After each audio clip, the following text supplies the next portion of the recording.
Quran is not relevant. That the Quran is not talking about my life. It's talking about something that happened a long time ago. The people that I know that talk about the Quran look like they belong 500 years ago. They don't look like modern people. These people, when they speak in a way that nobody else speaks. My friends don't talk like this. My colleagues at work don't talk like this. My professors at school don't talk like this. As a matter of fact, you could be friends with a khatib. And when you're talking to them, they talk to you perfectly normally. But as soon as they get up on the mimbar, they talk differently. They talk like they belong in a different time. And it becomes almost disconnected from you. So the first impression I had of religious conversation, Quran, Sunnah, the whole bit, the whole thing, was that this does not belong in this time. This is some old thing. And this is for people that are old-minded. You cannot have this religion and live in modern times. You cannot combine those two things. It's impossible.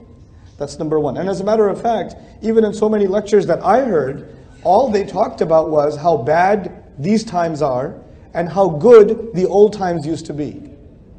That's all they talk about, is these times are very bad and old times were very, very good. And so I say to myself, well, old times are over. So I guess it's bad now, so what's the point? That's the first problem. The second problem I noticed, again, something I noticed in myself, and then I noticed it in now millions of other people, is that this religion and this book is extremely strict, and it's harsh, and it's difficult, and it has rules that are not easy. The rules of this book, the guidelines of this book, that it tells you to do some things that you're not supposed to do, or it forbids you from some things, or it commands you to other things, but its rules are too many, and too heavy, and too difficult, and basically impractical. You can't do it. You just can't do it. If you have to do it, you have to be a very extreme person. You cannot be a normal, happy person and do these rules. As a matter of fact, the more religious you get, the more depressed you get, and the more angry you get, and the more angry you look. So all the religious people I know are really angry people. So I don't want to be like that, so that must be because of this religion. This religion is harsh, so it makes people harsh. It makes people difficult. It makes people very angry. As a matter of fact, in my own life, before I turned to the deen of Allah, I was born a Muslim, but you know how it is. If I saw a guy with a beard, I ran the other way. I do not want to be around those guys, because they keep telling me how I'm going to hell. Or they're just going to tell me to do something like go make salat. Or, hey brother, why do you have this? Why are you dressed like that? What are you listening to? What are you watching? Stop. I don't want to talk to you. Just leave me alone. Let me eat pizza. You're sitting there relaxing, eating your pizza. The guy with the beard walks into the restaurant. You're like, oh God. I was enjoying my meal. This guy had to come in here. So the religion is harsh, and people that follow the religion are also harsh. That was the second attitude. The third attitude was that every time I hear, or at least most of the times when I heard people talk about the deen of Allah, they did not tell me why I should be Muslim. They did not tell me why I should be Muslim. They only told me that I should be Muslim. Here's what you should do. And if I said, why should I do it? They said, because you're going to burn in hell if you don't do it. Why should I believe I shall burn in hell? Don't question why you should believe it will burn in hell. You're a kafir if you question. You have doubts? You don't have iman? And if you go to the person who gave you that lecture and you say to them, so how do we know for sure that this is the right religion? How do we know? I mean, there's so many religions in the world. How do we know that we have the right religion? The Shaykh will tell you, and he told me, you son, you need to make wudu, then you need to make 2 rak'ah, because you're getting waswasa from shaitan. After I make wudu and I make 2 rak'ah, I still have the same question. Why are we following this religion? Every time I ask that question, people said, Astaghfirullah al-Azim, how can you ask that question? You're not supposed to ask that question. Inna lillahi wa inna ilayhi. Do your parents know about this? Akhil Kareem, sit down, sit down. Let me do some ruqyah on you. But then after the ruqyah is done, I still have the same question. So you know what I started thinking? And millions of young people around the world started thinking? These people don't have an answer to that question. These people, number one, they want you to live like you live, they don't want you to live in 2015, they want you to live in 1275. They want you to live in the time of Umar ibn al-Khattab radiallahu anhu. That was number one. It's irrelevant for this time. Number two, they're extremely harsh. And number three, they don't want to answer my questions. They think my questions are evil. These three reasons are enough, more than enough, for someone to want nothing to do with Islam. If you have these three concerns, and you want nothing to do with Islam, I appreciate that, I understand. It's logical. And I can tell you, with a good degree of confidence, I have not been to any country in the world, Muslim or non-Muslim, where there are not people who think exactly like this.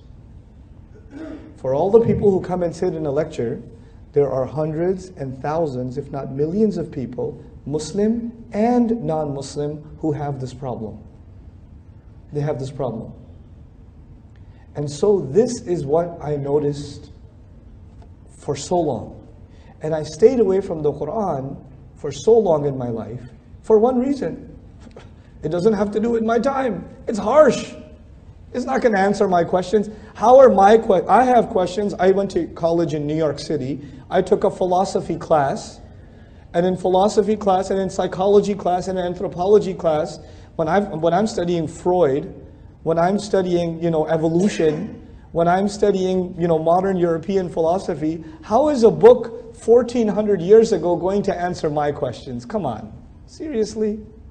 It's not going to have answers to my questions, So I have no reason to go to this book.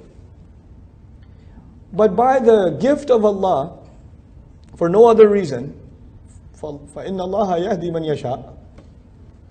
When I did stumble upon the book of Allah, when I did start to decide to try to understand the book of Allah, and I was fortunate enough to find some incredible, incredible teachers, I realized all three of those things were untrue. The book is incredibly relevant. The book has answers to my questions and my problems and my personal problems today. Forget about society's problems and the world's problems. That's stage 2 and stage 3. I'm talking stage 1, my personal problems. It has answers. The second issue was it's harsh. The more I studied the book, I realized people are harsh, but the book is not harsh. Allah sent the book as a rahmah, but we don't have rahmah. So when we talk about the book, but we take out the rahmah. That's what we do. Allah's book doesn't do that, we do that. Okay, we're intolerant. We're intolerant. And I'll talk about that a little bit later, some more. And then the third problem was that people don't want to answer my questions. I have questions and they say, astaghfirullah, this is from shaitan. But the Quran says, Hatu burhanakum in kuntum sadiqeen. The Quran is inviting people to ask questions and bring their criticisms. Which religion in the world says, please criticize? No other religion other than Islam. Please, we would invite you to question and criticize this book. فَأْتُوا بِسُورَةٍ مِّن مِثْلِهِ وَادْعُوا شُهَدَاءَكُمْ مِن دُونِ اللَّهِ. I'm reading this and I'm saying, how can a book do that? I thought this book is supposed to tell me, just believe. And if you don't believe, you will burn. But this book says, no, think for yourself. أَفَلَا تَعْقِلُونَ. No other religion tells you to think. Actually, every other religion tells you, stop thinking and just believe. Stop thinking and just believe. And this book says, you cannot stop thinking. You have to think, and if you think, only then you will believe. There's no other religion like that. So I realized at the age of 19 that I had been cheated by the Muslim Ummah. I felt cheated. I have been Muslim my entire life, and nobody told me that this book actually has the answers, that this book is actually relevant, that this book isn't harsh. So the people around me that I thought will teach me the religion of Islam, they misrepresented its teachings. Personally, I felt very offended. I lost a lot of trust. I did. I didn't trust these people. I wanted to learn it for myself. I'm not blaming everybody who teaches the deen of Allah, but enough people. Enough people. And I was fortunate enough to find some incredible teachers, scholars, that actually, in my opinion, understood the deen in the spirit that it's supposed to be understood. But these people are very few. And you know what else? These teachers that I'm talking about, they're not good speakers. You have to go to them and learn from them. But if I show you a YouTube video of theirs, you'll go to sleep. So you have to go to them. And the people that misrepresented Islam to me, they were very good speakers. They were very good speakers. They're widespread. This is a problem. We keep talking about doing da'wah to non-Muslims. I am here to tell you, the ummah itself is disconnected from the Qur'an. And actually, a lot of times, when the people are hearing about the Qur'an, they are hearing a message that is harsh, that is irrelevant, and that does not answer their questions. Even though the Qur'an answers the questions, the person presenting it doesn't present it that way. And so we are misrepresenting, or let's not say misrepresenting. We are underrepresenting the Book of Allah. We are underrepresenting the Book of Allah. That is the problem that I see before me. That's the challenge of our time. That to me is the biggest challenge of our time.